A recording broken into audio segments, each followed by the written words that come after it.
Efésios, capítulo 4, verso 27, diz assim a palavra do Senhor: não deis lugar ao diabo. Irmãos, eu vou falar a verdade para os irmãos, eu evito muito falar do diabo. Eu evito muito, eu não gosto de falar dele. Embora a Bíblia diz que nós devamos conhecê-lo e conhecer os seus ardis, porque nós não podemos menosprezar os seus ardis. Mas eu não gosto de escrever diabo com letra maiúscula, Satanás com letra maiúscula, eu não dou esse direito dele nem ter letra maiúscula na designação do nome dele. Mas o Senhor me deu essa palavra essa semana. Não deis lugar ao diabo. E esse é daqueles versículos da Bíblia que são dos menores, mas que tem grande relevância, né? Porque nós não entramos num consenso qual é o menor versículo da Bíblia. Qual é o menor salmo da Bíblia, jovens? Se fosse uma pergunta da gincana do acampamento, já teria aí um prêmiozinho. Salmo 117. Mas nós não entramos num consenso sobre o menor versículo da Bíblia. Qual é o menor versículo da Bíblia? Será que é Jesus chorou? Será que és não matarás? Não. O menor versículo da Bíblia está lá em Jó. E disse Jó. Não entendo como é que os copistas colocaram um versículo e disse Jó. Pronto, mas há outros versículos pequeninos, né? Lembrai-vos da mulher de Ló. Orai sem cessar. E aqui nós vemos o apóstolo Paulo falando com essa clareza para a igreja de Éfeso: não deis lugar ao diabo. E Éfeso, né, a cidade onde Paulo chegou e plantou a igreja, era uma igreja muito amada por ele, porque ela foi fruto da sua segunda viagem missionária. E Paulo escreveu essa carta para a igreja que ele formou da sua prisão em Roma. É uma das cartas que Paulo escreve da prisão. Você vê que Paulo viveu muitos anos preso, mas a palavra de Deus na vida de Paulo nunca esteve presa. Tanto que esse era um dos motivos pelos quais ele pediu oração. Orem para que a palavra de Deus tenha livre curso, para que a palavra de Deus não esteja presa. E mesmo ele estando em Roma, na prisão, ele escreve essa carta para a igreja de Éfeso. Não é? Ele esteve lá a primeira vez, levou com ele Priscila e Áquila. E lá, durante o tempo em que ele ficou, na sua segunda viagem missionária, pela primeira vez em Éfeso, na Ásia Menor, ele chega, começa a pregar na sinagoga dos judeus, e muitos dos judeus creram em Jesus. Muitos dos judeus se converteram. E Paulo, agora ele tem de voltar para Jerusalém, mas ele deixa lá em Éfeso Priscila e Áquila como pastores. E Priscila e Áquila, irmãos, era um casal tão poderoso, e eles ganharam um homem chamado Apolo para Jesus. E Apolo, ele se tornou um grande pregador, um pregador muito eloquente. Imagina só que igreja poderosa, né, que tinha esses pastores e esse pregador aqui tão eloquente. Depois Paulo volta lá. Paulo volta lá e fica lá por um tempo, basicamente mais ou menos uns 3 anos. E durante esses 3 anos, Paulo, ele começa a disputar agora nas sinagogas novamente. Mas agora muitos judeus não querem mais ouvi-lo, agora ele se revolta, muitos são violentos. Paulo começa a confrontar a religiosidade, começa a confrontar a idolatria, porque lá em Éfeso tinha o grande templo da grande deusa Diana. Toda a Ásia Menor adorava a Diana dos Efésios. Éfeso fica agora, né, Capadócia, ali mais para o sul, creio eu, da Turquia. E isso trazia muito dinheiro, muito recurso para Éfeso, porque eles vendiam aquelas imagenzinhas, né, em toda a Ásia Menor, onde ela era adorada. E agora Paulo chega, muitas pessoas vão abandonando o culto a Diana, e isso vai fazendo com que haja o quê? Problemas na economia da cidade. E aí Paulo começa a ter alguns problemas, porque ele confronta a Diana e isso começa a afetar a economia da cidade. E o templo da deusa Diana, se você for, por exemplo, em Évora, você vai ver ali também ruínas do templo da Diana. O mesmo principado adorado lá em Éfeso. E era considerado em Éfeso uma das 7 maravilhas do mundo antigo, esse templo. Então, Paulo ali ficou 3 anos pregando, discipulando, ensinando, a igreja crescendo. Se você ler Atos 19, que conta a história de Paulo em Éfeso, Atos 19 diz que pelas mãos de Paulo, Deus fazia maravilhas extraordinárias. Era muito poder, era muita graça de Deus. Judeus e gentios se unindo pelo nome de Jesus. E aí Paulo escreve lá em Efésios 2 que Jesus ele quebrou a parede de separação que separava judeus e gentios. Agora em Cristo são 2 povos feitos em um. Paulo teve esse entendimento. E eu queria dar um dever de casa. Efésios tem 6 capítulos. Eu queria dar um dever de casa. De sexta a sábado, os irmãos se comprometerem. Segunda, Efésios 1. Terça, Efésios 2. Quem que aceita o desafio de ler Efésios essa semana? Compromisso. Mas não é só ler, é meditar, é examinar. Porque nós temos de questionar aquilo que nós ouvimos.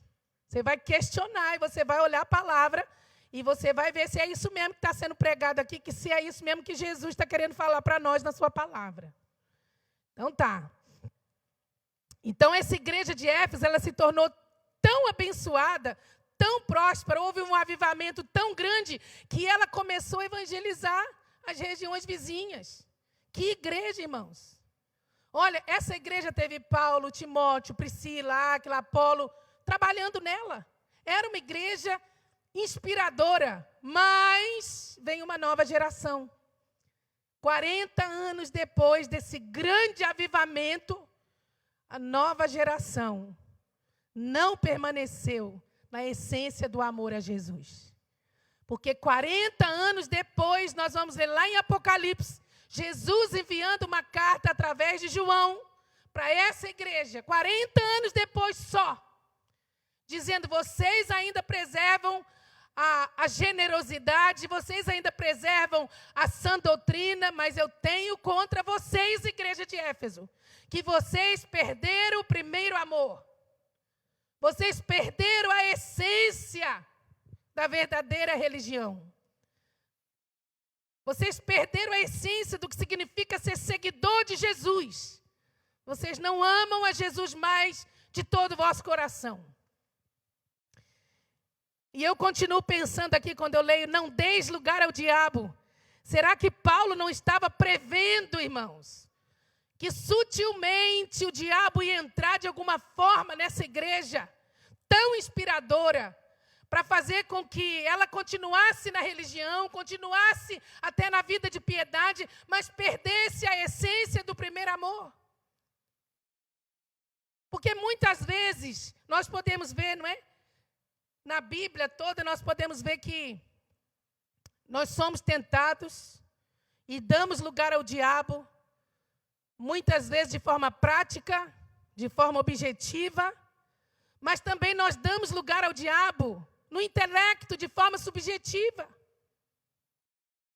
E Paulo está dizendo para essa igreja, já visualizando à frente, porque toda igreja que inspira, todo grupo que inspira, toda família que inspira, preste atenção em você que é casado, que tem filhos, tem uma família, toda família que inspira é alvo dos ataques de Satanás. Toda igreja que gera frutos é alvo do ataque de Satanás. Todo crente que busca a Deus e é uma inspiração é alvo dos ataques de Satanás. Paulo teve esse entendimento, estava preparando essa igreja para não dar lugar ao diabo nem de forma objetiva, nem de forma subjetiva. E Paulo usa a carta de Efésios para dizer para eles: olha, vocês precisam conhecer qual é a vossa posição em Cristo e qual é o vosso papel nessa terra. Qual é a nossa posição como igreja de Jesus? E qual é o nosso papel como igreja de Jesus nesse mundo? No capítulo 2 de Efésios, no verso 6, ele fala qual é a posição da igreja. Ele diz assim: e ele nos ressuscitou juntamente com ele e nos fez assentar nos lugares celestiais em Cristo Jesus. Onde que você, como igreja de Jesus, está? Assentado nas regiões celestiais juntamente com Cristo. Porque ele já nos ressuscitou junto com ele. Não é isso que a Bíblia diz? Quando um morreu, logo todos morreram. Quando um ressuscitou, logo todos ressuscitaram. A posição da igreja é nas regiões celestiais acima. Diga comigo, acima de todo principado e potestade. Agora, qual é o papel da igreja no mundo? Porque ela está acima de principados e potestades no reino espiritual. Mas agora ela tem que se encarnar aqui, na sua fé, na sua profissão de fé, ela tem que encarnar isso aqui. E aí Paulo fala no verso 10, fica lá em Efésios, Sarinha. Efésios 2:10 diz assim: porque somos feitura sua, criados em Cristo Jesus para as boas obras, as quais Deus preparou para que andássemos nelas. Sentados com Cristo, aqui. Mas aqui, preparados para toda boa obra. Nós não vamos para o céu porque fazemos boas obras. Porque nós somos salvos pela graça, não é por mérito humano. Mas nós somos salvos para as boas obras. Não pelas, mas para as boas obras. E antes de Paulo falar para essa igreja, não deis lugar ao diabo, olha o que ele fala sobre a posição deles e o papel deles na terra. A partir do verso 17 do capítulo 4. E digo isto e testifico no Senhor, para que não andeis mais como andam também os outros gentios, na vaidade da sua mente, entenebrecidos no entendimento, separados da vida de Deus pela ignorância que há neles, pela dureza do seu coração, os quais, havendo perdido todo sentimento, se entregaram à dissolução, para com avidez cometerem toda a impureza. Mas vós não aprendestes assim a Cristo. Se é que o tendes ouvido e nele fostes ensinados, como está a verdade em Jesus, que quanto ao trato passado, vos despojeis do velho homem, que se corrompe pelas concupiscências do engano, e vos renoveis no espírito da vossa mente, e vos revistais do novo homem, que segundo Deus é criado em verdadeira justiça e santidade.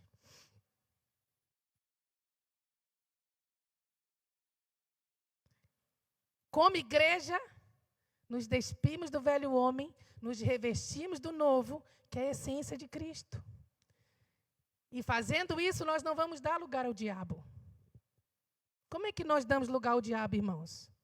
Há 3 títulos para o diabo na Bíblia, que têm sido os mais comuns hoje no mundo e muitas vezes têm enganado até a igreja e têm levado até mesmo muitos crentes em Jesus a serem capturados no laço do passarinheiro.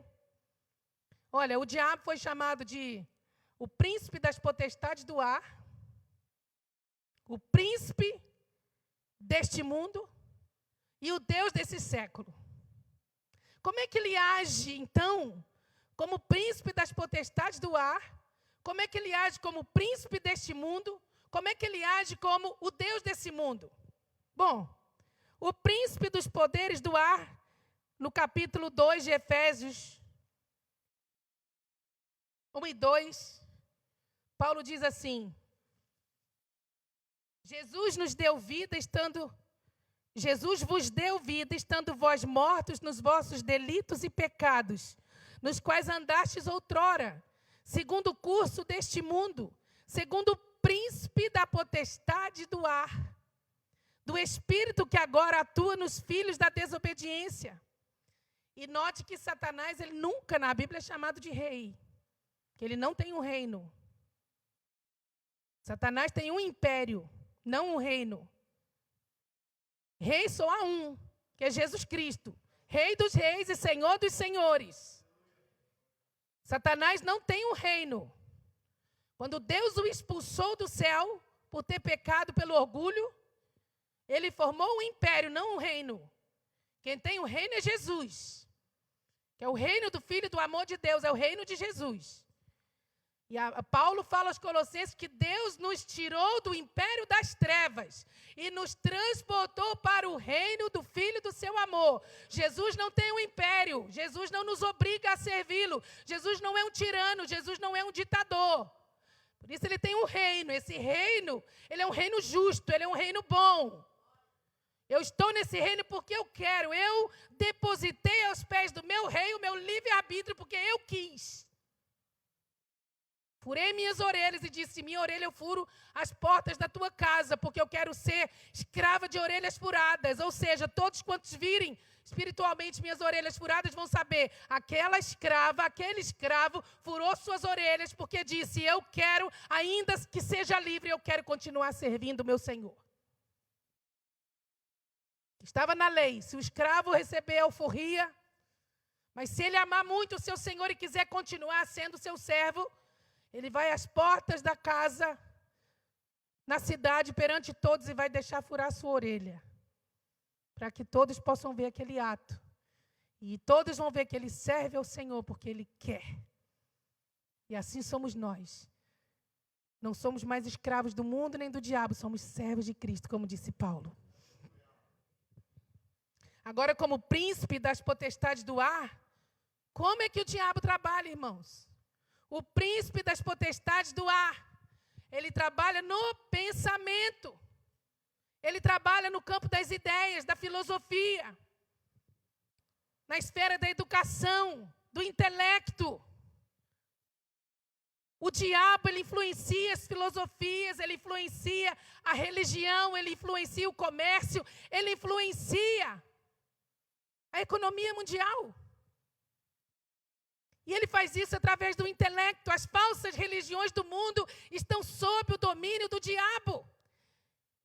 Você vê as falsas religiões, elas começaram como? Com uma visão. A pessoa estava dormindo, aí teve um sonho, que viu uma luz. Aí o outro estava acordado, disse que viu uma entidade descendo do céu e veio e disse, você vai abrir uma religião. Assim começou o budismo. Assim começou Testemunho de Jeová. Assim começou a Igreja de Mórmon. Assim começou o islamismo. O diabo enganou aqui, no intelecto, porque ele é o príncipe das potestades do ar. Então ele vai trazendo sofismas na mente. E como é que o diabo age aqui? Ele começa trazendo dúvidas em relação ao caráter de Deus. Ele começa a colocar em dúvidas quem é Deus. Ele começa a colocar em dúvidas se Deus é bom, ou se Deus existe, por que existe injustiça? Se Deus existe, por que existe pobreza? Se Deus existe, por que crianças inocentes morrem? Você não acha que é o príncipe das potestades do ar, lançando suas setas na mente? É claro que a mente do mundo, ela está dentro disso.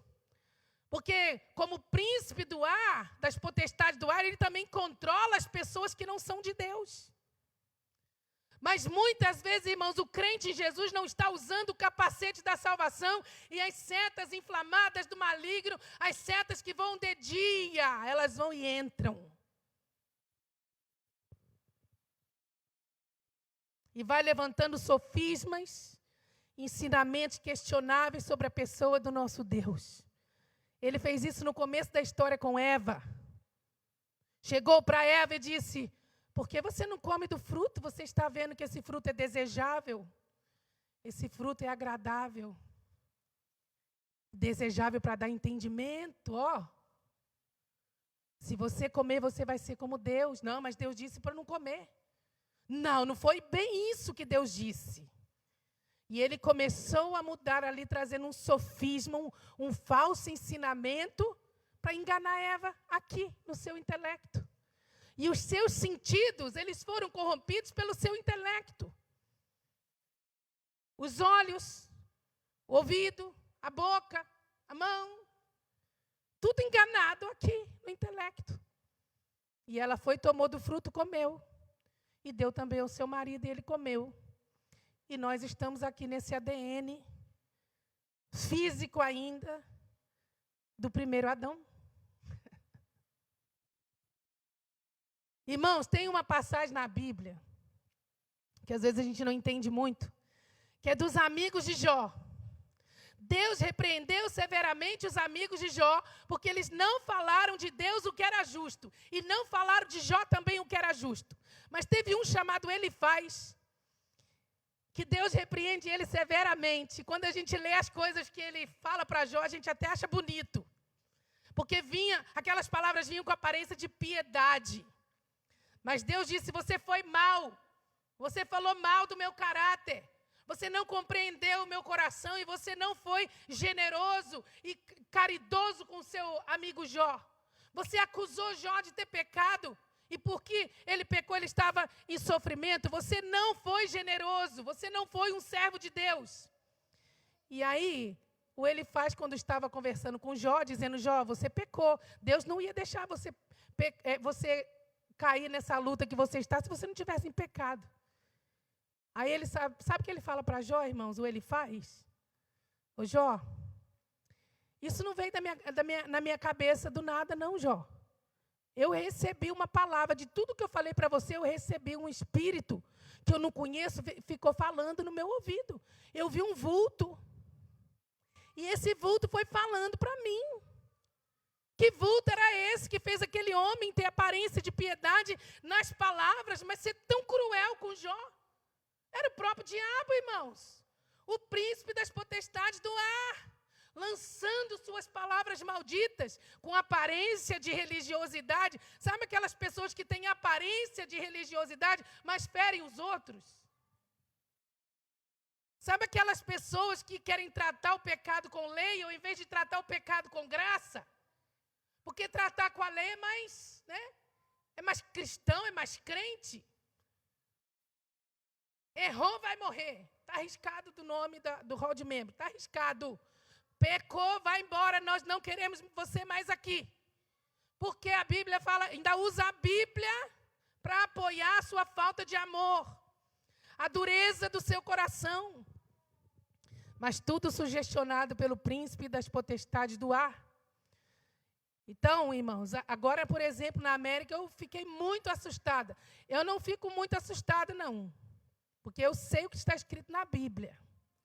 Quando eu vejo coisas horríveis acontecendo no mundo, eu só faço o que Jesus mandou fazer. Olha para o céu, olha para o alto e vê que a sua redenção está próxima. Mas eu fiquei assustada nessa viagem à América. E eu fui toda contente, dizendo assim, bom, vou levar umas malas assim mais vazias e vou comprar coisas para casa nova. O que eu gosto de comprar na América? Coisas que tenham mensagens bíblicas. E eles tinham muitas coisas assim. Quadros, eu não ia comprar quadros, que não dá para trazer, Mas só para os irmãos entenderem, quadros com versículos bíblicos, e tudo com muito bom gosto, muita elegância. Coisas para casa de banho, os irmãos aqui, alguns até têm, que eu trago, de vez em quando, e dou para os discípulos, dou para os irmãos, sabe? Coisas para colocar no frigorífico, lá com versículo. Dessa vez eu fui procurando, e eu tinha trazido o ano passado um jogo para casa de banho lindíssimo, que eu disse, essa vai ser para casa nova, mas aí a pastora Carla mudou antes de mim, eu falei, então eu vou presentear ela com esse jogo aqui para casa de banho, e depois, quando eu for para minha casa, eu compro outro. E eu fui doida para achar, não tem mais. E procura aqui, procura ali, procura nas lojas todas, que eu sempre encontrava coisas para casa, diversos cômodos da casa, com mensagens cristãs, e agora você vê satanismo, você vê as bruxas. Nós não chegamos nem em setembro, as lojas já estão todas para Halloween. Você vê o budismo, você vê o hinduísmo, você vê a nova era, você vê tudo misturado, e você não encontra mais um livro cristão, você não encontra mais uma agenda que tenha lá um versículo. E eu fiquei assustada, eu disse, meu Deus, mas está muito rápido. Quando a Bíblia é tirada das salas de aula, irmãos, Nos países cristãos, nós ficávamos nos hotéis, era só abrir a primeira gaveta do criado mudo, da mesinha de cabeceira, e tinha lá uma Bíblia. Não tem mais Bíblia. Você ia na sala de aula, você via lá uma cruz, você via lá um versículo. Não tem mais. Tem a imagem do sol, da lua, mas não tem mais a Bíblia. Tem lá um arco-íris, tem lá um unicórnio, tem lá cores e símbolos de movimentos antibíblicos, usando imagens bíblicas que nós nem podemos usar mais. A pastora Cidá colocou ali naquela porta um homem e uma mulherzinha assim, né? Colado ali, quer dizer, casa de banho para homem e para mulher. Porque a casa de banho lá de cima estava em obra, já está pronta, os irmãos podem usar a casa de banho lá de cima. E ela disse que alguém chegou para ela e disse assim, agora a igreja aderiu à casa de banho inclusiva. Nem podemos mais colocar um arco-íris aqui que vão falar que nós estamos já como igreja inclusiva. Irmãos, quando Deus é tirado das salas de aula, quando Deus é tirado dos tribunais, nos tribunais tinha lá a cruz, já não tem mais. Quando Deus é tirado das salas de aula, dos tribunais, o que acontece é que a revelação do conhecimento de Deus vai sendo enfraquecida. A Bíblia tem que estar no centro. No nosso seminário nós temos um estatuto perpétuo. A primeira disciplina a ser estudada é bibliologia, porque é a base.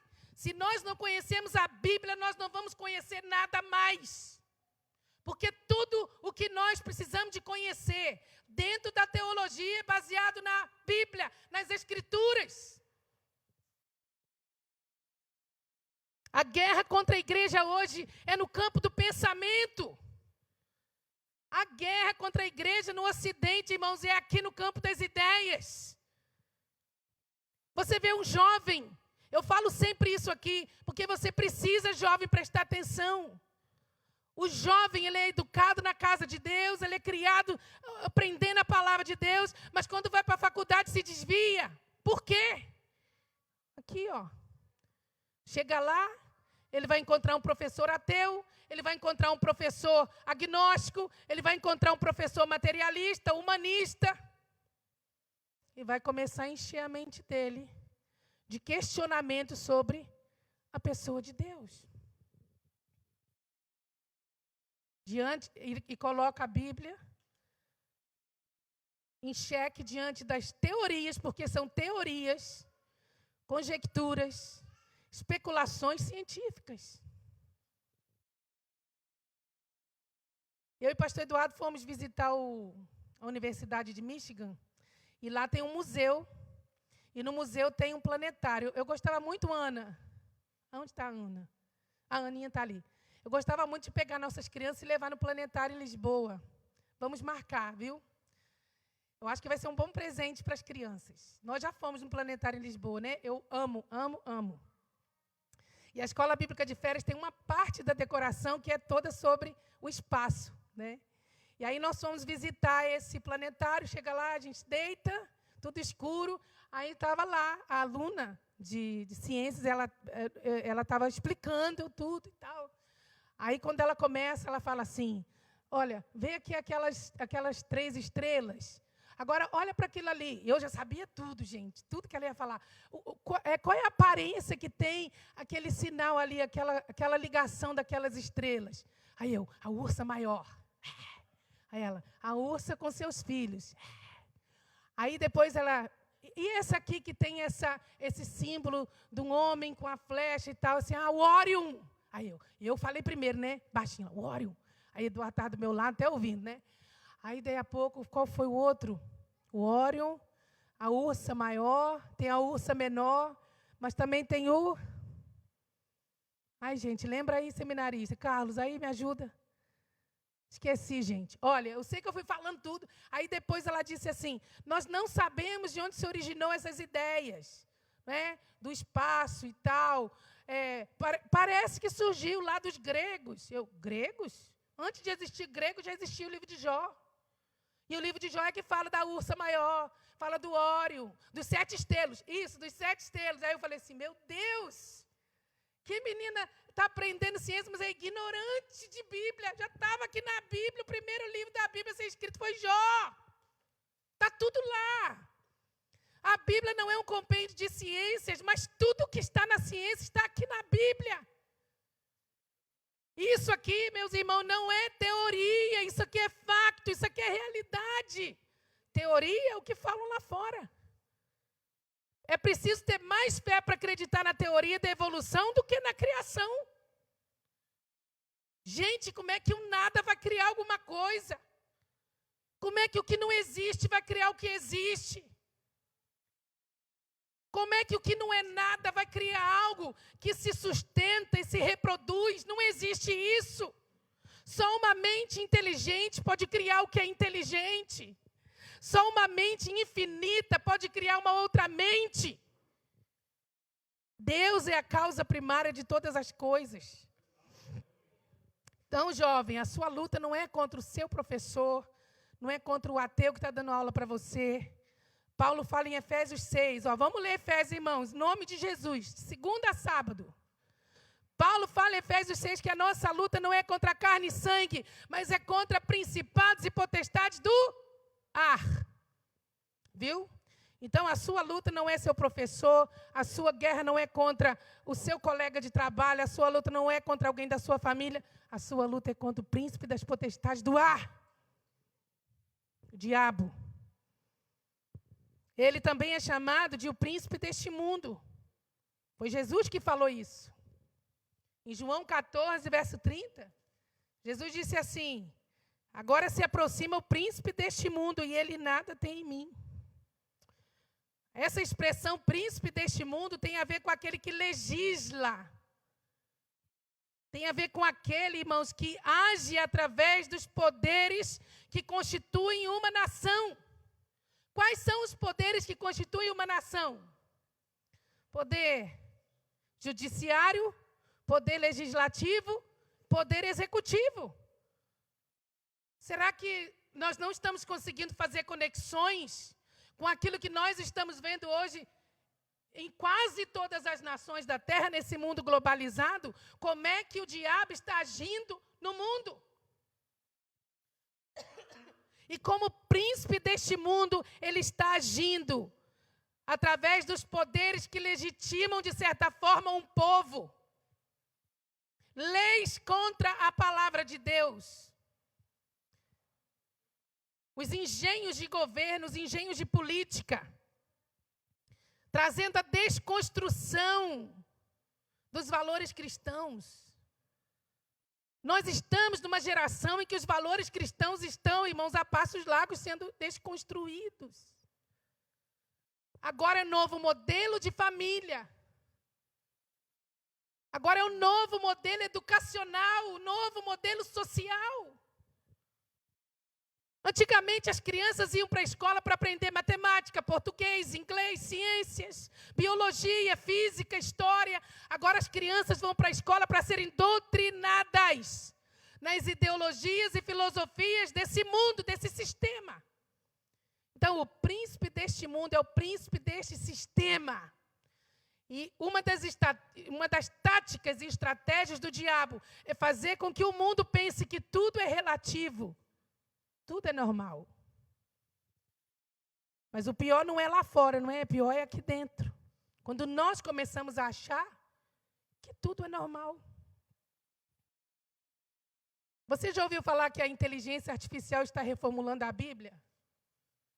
Gente, tem de reformular a Bíblia, porque assim, aquilo que a igreja tem pregado ao longo dos séculos é pesado demais.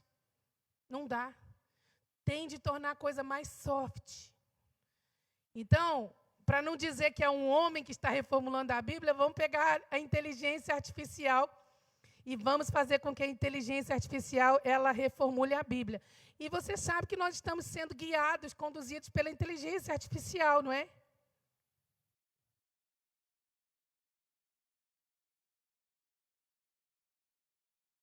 E graças a Deus tem muita coisa boa na inteligência artificial. Hoje nós podemos fazer uma ressonância magnética e ver nosso corpo todo por dentro. Onde tem um pontinho preto, significa que tem ali um tumor. Hoje faz uma colonoscopia usando uma câmera, inteligência artificial. Passamos no aeroporto, colocamos lá nosso passaporte, lá dentro do... Até em Israel a gente faz isso agora. Nem passa mais pela imigração, inteligência artificial. Vamos entrar no voo para vir para Portugal, não pediram nada, só falaram assim, olhem para esse visor. Olharam lá nossos olhos e nós entramos. Até nossas informações todas de voo já estavam dentro dos nossos olhos. Inteligência artificial traz certa segurança. Mas agora você já imaginou uma máquina que você detesta conversar com ela quando liga para o hospital, para o banco, para qualquer lugar você liga, é uma máquina que está a falar com você. Você vai pedir um crédito lá no seu aplicativo, na mesma hora a Suzana, a Joana, lá que não é gente não, é uma inteligência, é uma máquina. Já na hora fala, o seu crédito foi aprovado, ou o seu crédito não foi aprovado. Não fica com vergonha que não tem ninguém lá não, é só uma máquina que sabe tudo sobre você. Agora, imagina a inteligência artificial reformulando a Bíblia. O que vai tirar da Bíblia? Certamente vai tirar Levítico. Certamente vai tirar partes da lei de Moisés. Certamente vai tirar as cartas do apóstolo Paulo, especialmente Romanos 1, especialmente Coríntios. Aquelas partes que falam, né, que os adúlteros, os mentirosos, os homossexuais, os ladrões não herdarão o reino dos céus. Essas partes vão tirar tudo. O que vão deixar na Bíblia? Só aquilo que ajuda a concupiscência da vida, a concupiscência dos olhos, a soberba da vida. Irmãos, vou falar uma coisa para os irmãos, que hoje a gente nem pode ficar falando nas pregações que eles derrubam, né, das redes sociais. Mas eu estou aqui perante a minha congregação. Eu vou dizer uma coisa para os irmãos muito séria. Amém, Marcos? A ideologia de gênero é a última fortaleza espiritual levantada contra a igreja.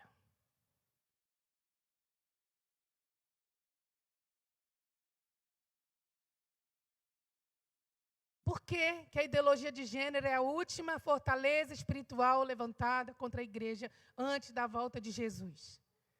Preste atenção na filosofia da ideologia de gênero. Empodera a mulher. E quando eu falo da sutileza do diabo, é que até nas igrejas está assim. Você vê que só tem coisa para mulher. É conferência para mulher, empoderamento de mulher, não sei o que de mulher, pereré de mulher, não sei o que de mulher. Empodera a mulher. Enfraquece os homens. Enfraquece os homens. A mulher cresce, o homem diminui. E aí causa distúrbios e desalinhamento na identidade das crianças. Na identidade dos filhos. Você tem um filho de 7 anos, 6 anos, 7 anos. Você fala assim, agora é hora de ir para a cama. Dormir porque amanhã tem aula. Olha, tem de comer a comida toda. Olha, como legume. Porque a criança não manda nela mesma. A criança, ela tem de ser educada. Ela tem de ser conduzida. Ela tem de ser liderada. Mas hoje a criança de 6, 7 anos mudando de sexo. Mudando de gênero. Quer dizer, a criança, ela não tem juízo para decidir nem sobre o que ela vai comer, nem sobre o que ela vai vestir. Mas a sutileza é tão grande que a criança, não é? O homem natural acha que a criança já tem estrutura mental, emocional para trocar de sexo. Porque há um desalinhamento na identidade.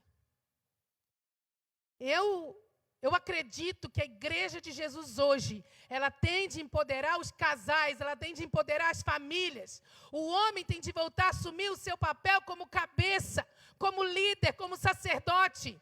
A mulher tem de assumir o seu papel como adjutora fiel, como aquela que ajuda, ajudante, aquela que é idônea para estar junto na mesma missão. E os dois ali como sacerdote do lar, cuidando dos filhos. É isso que o diabo não quer, irmãos. E aí nós estamos vendo o quê? As mulheres crescendo, avançando, o feminismo crescendo até mesmo dentro das igrejas. Os homens ficando para trás. Nas universidades, as mulheres são as primeiras a estudarem. Os homens estão para trás, não querem estudar. Mas há um enfraquecimento. Isso é uma agenda mundial. A palavra do Senhor fala lá em Daniel que o anticristo não será dado e não terá respeito ao amor das mulheres. Isso é uma agenda. Ele vai ser um que vai estar defendendo aí com unhas e dentes a ideologia de gênero. Nós temos uma amiga americana que é uma das nossas parceiras há muitos anos.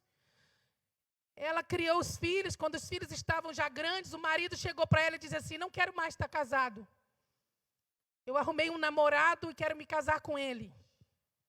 Saiu de casa, foi morar com esse homem, casaram-se, já estão casados há mais de 20 anos. Só que agora eles têm netos. E eu perguntei para ela, mas o que os seus netos acham disso? Nas festas, aniversários, quando tem de ir na casa do avô, eles chegam lá e veem um avô, não com uma esposa, mas com o esposo. E ela disse, essa é a minha maior tristeza, assim, de ora pelos meus netos. Porque a criança, ela vai crescendo num ambiente que ela vai achando que isso é normal. É normal ter dois pais. É normal ter duas mulheres, ter duas mães. Porque a criança, ela vai sendo, né, criada naquele ambiente de relatividade.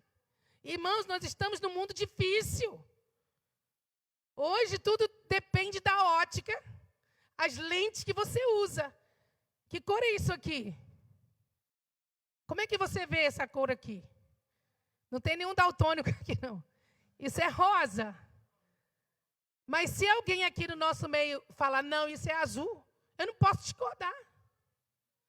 Eu estou vendo que isso é rosa, mas eu não posso discordar, porque a pessoa falou que é azul. Então, hoje está tudo relativizado. E o diabo, o príncipe desse mundo, quer trazer essa relatividade para dentro da igreja. A igreja começa a ler a Bíblia e ela diz assim, mas isso é relativo. Isso depende da interpretação. E começa a relativizar Deus, começa a relativizar a igreja, começa a relativizar a palavra de Deus. Mas deixa eu dizer uma coisa para você. O certo para Deus é sempre certo, mesmo que ninguém esteja fazendo. O errado para Deus vai ser sempre errado, mesmo que toda a gente esteja fazendo. Deus não muda, e nele não há mudança, não há sombra de variação. A palavra de Deus para mim, ela tem de ser lei, irmãos. Lei, lei, lei, lei. Salmo 119, o maior salmo da Bíblia. Em 157 versículos. Davi está falando da maravilha que é fazer da palavra de Deus lei. Lei. Essa palavra tem de nos desafiar. Essa palavra tem de ser lei para nós. E eu não vou me adequar e nem vou dar um jeitinho de adequar essa palavra ao estilo de vida das pessoas. Cindy, não gosto de conversar com você, que você só fala da Bíblia. Então, um beijinho e abraço, Deus te abençoe. Porque entre a Bíblia e você, eu vou ficar com a Bíblia.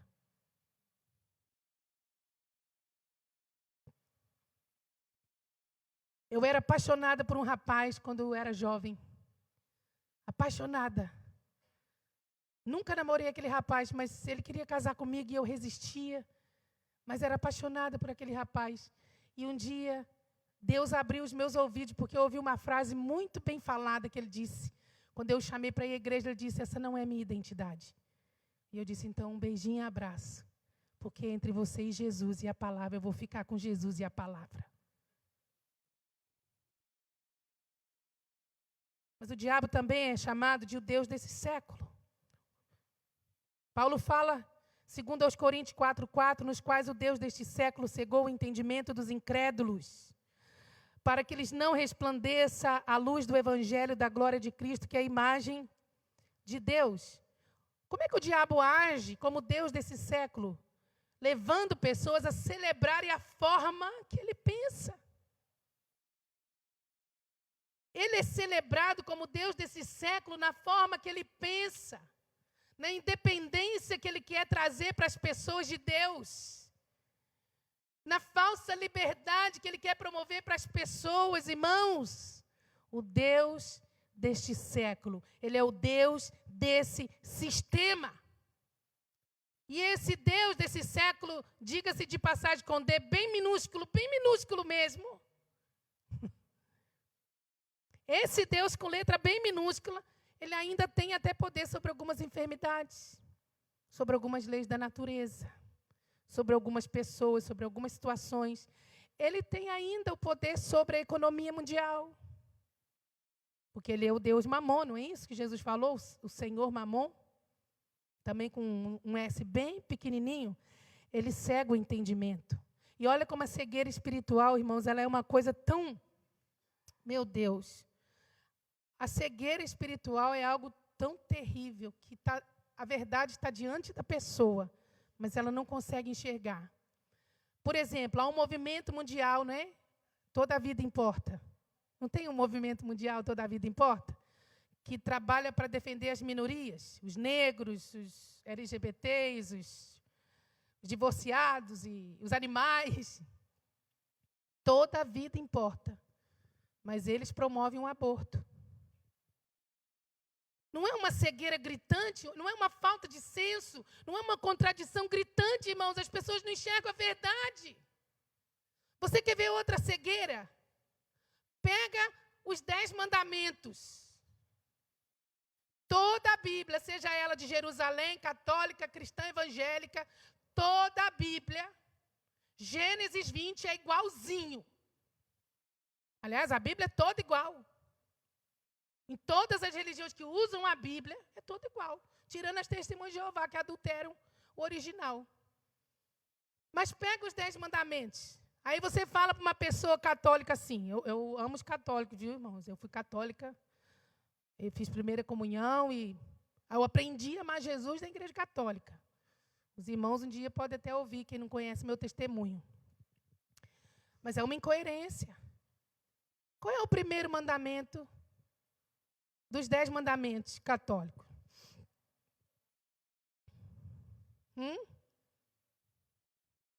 Amar a Deus sobre todas as coisas. Mas qual é o primeiro mandamento mesmo de Êxodo 20, lá dos 10 mandamentos bíblicos?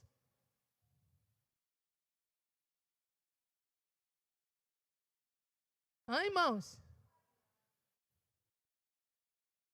Não terás outros deuses diante de mim. Não terás outros deuses diante de mim.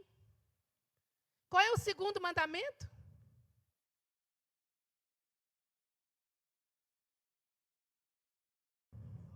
Não farás para ti imagem de escultura, nem coisa semelhante do que há no céu, nem na terra, nem debaixo da terra, nem diante delas te prostrarás.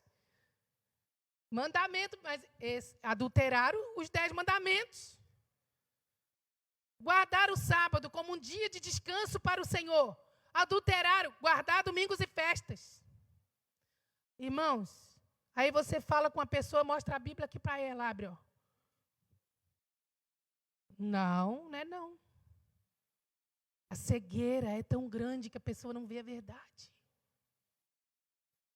Um dia eu fui visitar minha avó lá no norte, em Amarante. A primeira vez que eu vim a Portugal visitar minha família, fui com a avó na missa.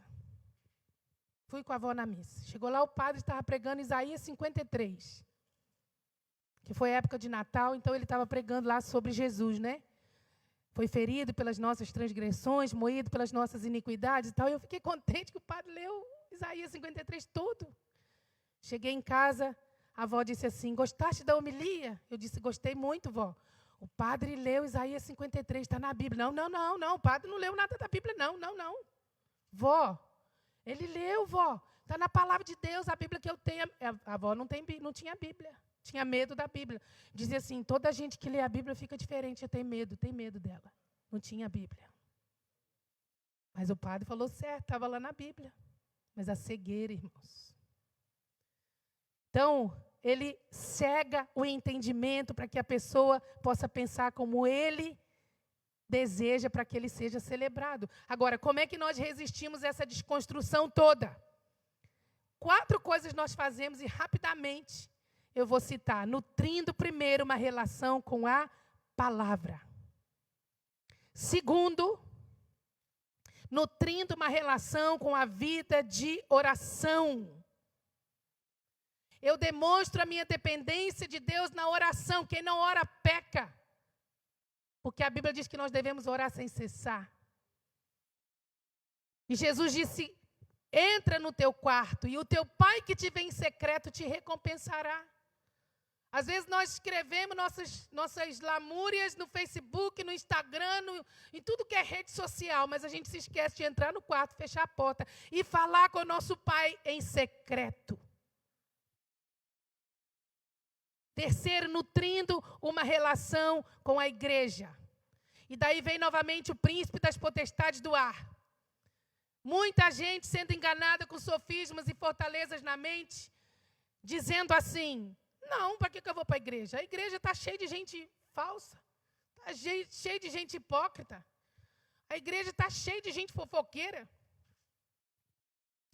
Eu vou na igreja, não fala de dinheiro. Como se o governo pagasse, né, as despesas das igrejas. Então, as igrejas não... Como é que as igrejas iam sobreviver se nós, membros, não apoiássemos essa obra? São sofismas. Mas é mentira do diabo. Porque dentro da igreja tem muita gente de Deus. Dentro da igreja tem muita gente piedosa. Dentro da igreja tem muita gente que tapa seus ouvidos para fofoca. Dentro da igreja tem muita gente que tapa sua boca para fofoca, para maledicência. Dentro da igreja tem muita gente ajudando os outros. Tem muita gente fazendo ação social. Tem muita gente que ora. Tem muita gente que está junto ali na visão.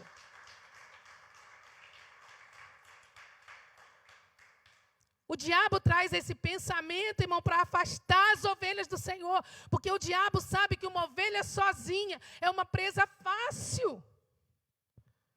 Porque há poder na unidade, há poder quando nós estamos juntos, há poder quando nós oramos juntos, há poder quando nós estamos na célula nos edificando. Há poder, irmãos, hoje aqui na oração de manhã foi uma bênção. Orando uns pelos outros, orando pelas missões, orando pela igreja, orando pelas famílias. Nós estamos nos estimulando às boas obras e isso é poderoso. Mas o diabo quer nos afastar. O diabo quer nos tirar do convívio com a igreja. Quer vencer o diabo? Tem de ser firme na casa de Deus. E quarto e último, elevando bem alto o nome de Jesus. Elevando bem alto o nome de Jesus, o nome que é sobre todo nome. Porque, irmãos, a verdade para nós não é um conceito. Fale para a pessoa que está do seu lado assim, a verdade não é um conceito. Fala de novo, bem alto. A verdade, Carlos, não é um conceito. A verdade é uma pessoa. Por isso que Pilatos ficou confuso, mas o que é a verdade?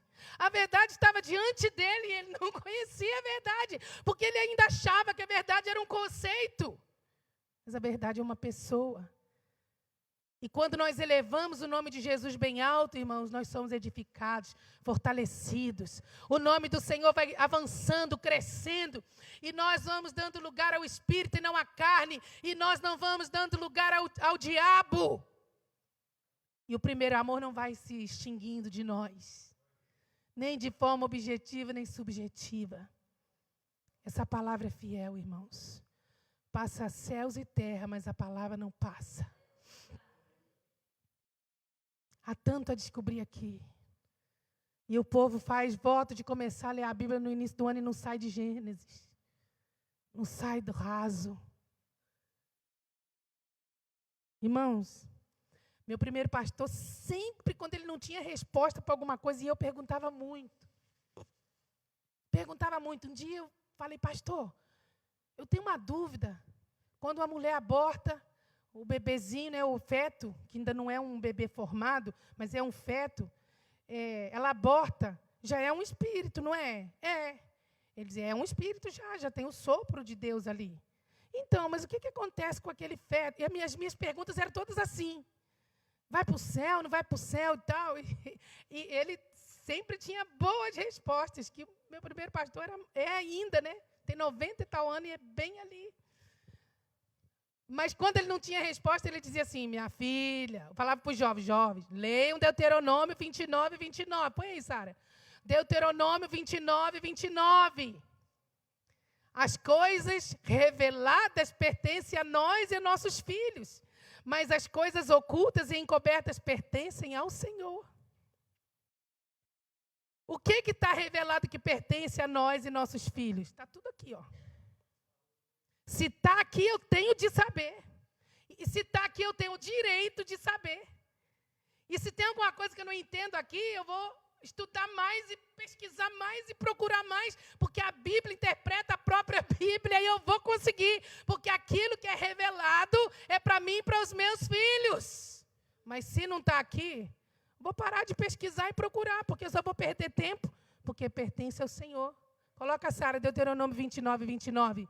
Vamos ler juntos, irmãos? Vamos lá. As coisas encobertas pertencem ao Senhor nosso Deus, porém as reveladas nos pertencem a nós e a nossos filhos para sempre, para que cumpramos todas as palavras dessa lei.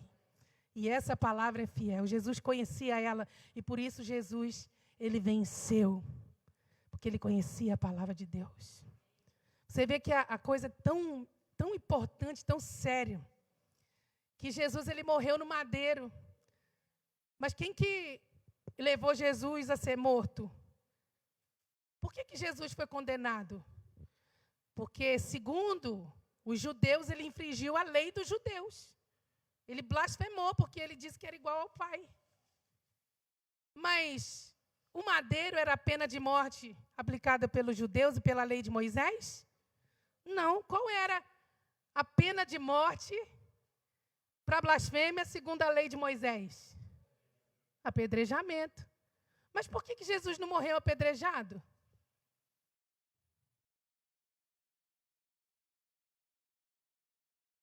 Porque havia uma profecia que nenhum dos seus ossos se partiria, irmãos.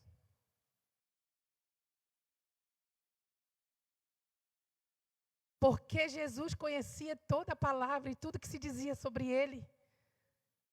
O tabernáculo todo em forma de cruz, todas as madeiras do tabernáculo, madeira de acácia, simbolizando Cristo, a sua humanidade, representando a forma como ele iria morrer. Várias vezes no Antigo Testamento vemos profecias e símbolos de madeiros sendo usados.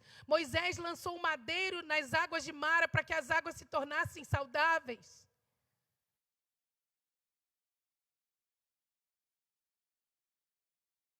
Herodes manda chamar Jesus lá na Galileia. E Jesus sabia que Herodes ia tentar matá-lo apedrejado. E Jesus disse, falem com aquela raposa que eu não tenho nada com ele. Porque o meu lugar é em Jerusalém. Jesus podia ter morrido antes da hora. Herodes tentou. Mas Jesus sabia que era no madeiro que ele tinha que entregar sua vida por nós. Porque está escrito lá na lei, maldito todo aquele que for pendurado no madeiro. A palavra de Deus é viva, poderosa, eficaz, irmãos. Essa palavra que é indivisível e eterna. Passarão céus e terras, mas essa palavra jamais passará.